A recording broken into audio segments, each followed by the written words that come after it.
गरुड़ पुराण में स्पष्ट लिखा है कि पृथ्वी लोक से यमलोक की दूरी 86,000 योजन है, जिसे पापी आत्मा अपने पैरों से चलते हुए लगभग 1 साल में पूरा करती है। यमलोक की इस यात्रा के दौरान आत्माओं को अलग अलग 16 नगरों से गुजरना पड़ता है। ये 16 नगर आत्माओं को भयंकर कष्ट देने के लिए बनाए गए हैं। जिस आत्मा ने जैसे पाप कर्म किए होते हैं उसे उस नगर में उतना ही कष्ट भोगना पड़ता है। तो चलिए इस वीडियो में जानते हैं कि यम मार्ग में मिलने वाले वे 16 नगर कौन से हैं, किस नगर को पार करने में कितना दिन लगता है और किस नगर में आत्मा को क्या कष्ट दिया जाता है। इसके साथ ही आपको ये जानकर भी हैरानी होगी कि गरुड़ पुराण में यहाँ तक बताया गया है कि आत्मा एक दिन में कितने कदम चलेगी, कितनी दूरी तय करेगी, क्या खाएगी और कहाँ रुककर विश्राम करेगी। वीडियो शुरू करने से पहले आपसे अनुरोध है कि हमारे चैनल वैदिक ज्ञान संगम को सब्सक्राइब कर लें और व्रत त्योहार में खाए जाने वाले शुद्ध फलाहार और पूजन सामग्री को प्राप्त करने के लिए डिस्क्रिप्शन में दिए हुए लिंक को क्लिक करें और कमेंट बॉक्स में जय श्री नारायण लिखकर परमात्मा को अपना आभार व्यक्त करें। दोस्तों, मृत्यु के 13 दिन बाद यमदूत आत्मा को पकड़कर यमलोक के मार्ग पर ले जाते हैं। यह मार्ग कांटों, कीलों, भालों और कठोर पत्थरों से भरा होता है। इन रास्तों पर कहीं आग जलती रहती है तो कहीं सैकड़ों दरारों से भरा एक सकरा रास्ता मिलता है, कहीं भयंकर बिजली गिरती है तो कहीं पिघलते हुए गर्म लोहे पर चलकर जाना पड़ता है। पापी दुराचारी आत्माओं को इन रास्तों पर बहुत कष्ट भोगना पड़ता है। पूरे रास्ते भर पापी आत्मा दर्द से चिल्लाती रहती है, लेकिन यमदूत बिल्कुल भी दया नहीं करते, बल्कि वे उस आत्मा को और भी बेरहमी से खींचने लगते हैं। जब कोई पापी मनुष्य यमलोक के मार्ग पर जाता है तो अत्यधिक गर्मी से उसका शरीर जल जाता है। तकलीफ और भूख से वह इतना कमजोर हो जाता है कि उसका चलना भी मुश्किल होता है। पापी आत्मा को उसके कर्मों के अनुसार विभिन्न प्रकार के जानवर काट लेते हैं। चील, कौवा, गिद्ध आदि खतरनाक पक्षी उसके अंगों को काट काट कर खाने लगते हैं, जिससे पापी आत्मा व्याकुल हो जाती है। गरुड़ पुराण में भगवान विष्णु ने पक्षीराज गरुड़ को बताया है कि यमलोक और मृत्यु लोक के बीच की दूरी 86,000 योजन है। जीवात्मा प्रतिदिन अधिक से अधिक 247 योजन का मार्ग तय करती है। इस प्रकार यमलोक तक की दूरी आत्मा 348 दिनों में पूरी कर लेती है।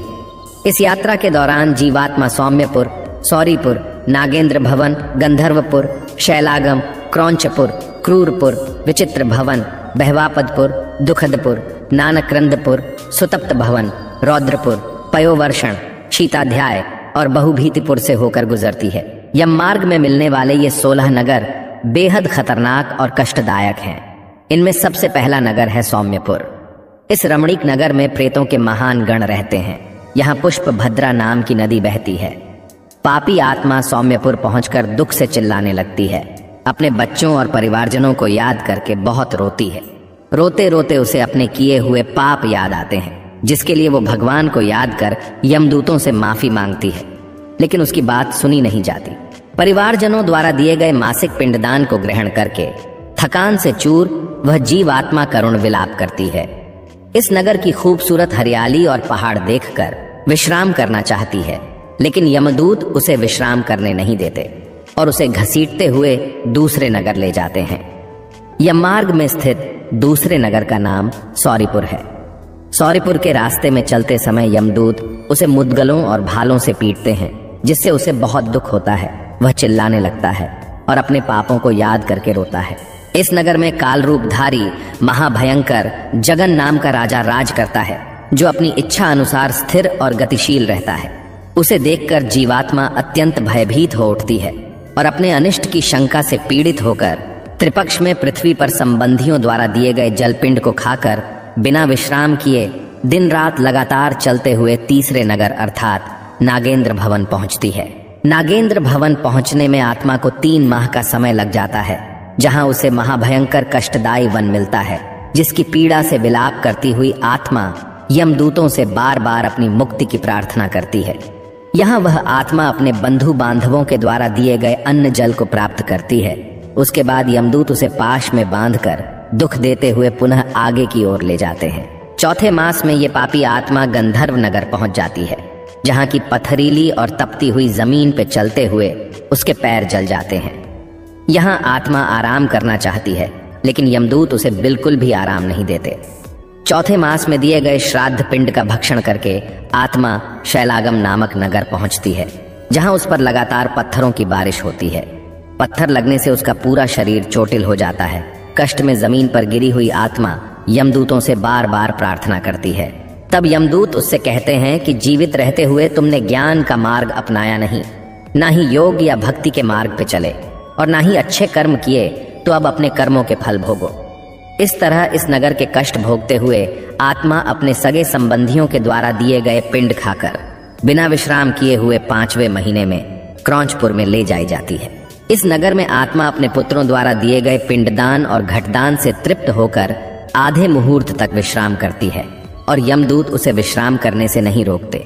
लेकिन आधे मुहूर्त के बाद यमदूतों के द्वारा डराए जाने पर दुख से कांपते हुए पापी आत्मा उस पुर को छोड़कर चित्रभवन नामक पुर को जाता है, जहां यम का छोटा भाई विचित्र नाम वाला राजा राज्य करता है।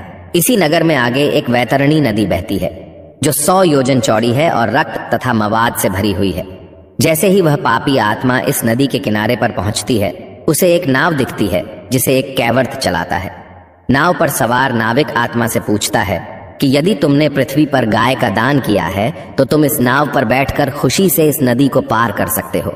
दोस्तों, जिस व्यक्ति ने जीवित रहते हुए योग्य गाय का दान नहीं किया होता, मृत्यु के बाद आकाश मार्ग से चलने वाले दूत उसके मुख में कांटा फंसाकर मछली की भांति उसे खींचते हुए वैतरणी नदी पार कराते हैं। वहां 6ठे महीने का पिंड खाकर अत्यधिक भूख से पीड़ित होकर आत्मा विलाप करती हुई आगे के रास्ते पर चल देती है। 7वें मास में वह बहवापतपुर को जाती है और वहां अपने पुत्रों द्वारा दिए हुए 7म मासिक पिंड को खाती है। रास्ते में यमदूत उसे फिर से पीटने लगते हैं और कहते हैं कि तुमने पृथ्वी पर कोई भी अच्छा काम नहीं किया, इसलिए अपने कर्मों के अनुसार ही फल भोगो। इसके बाद वह पापी आत्मा उस पुर को पार कर दुखद नामक पुर में पहुंचती है, जहां आकाश मार्ग से जाती हुई वह महान दुख प्राप्त करती है।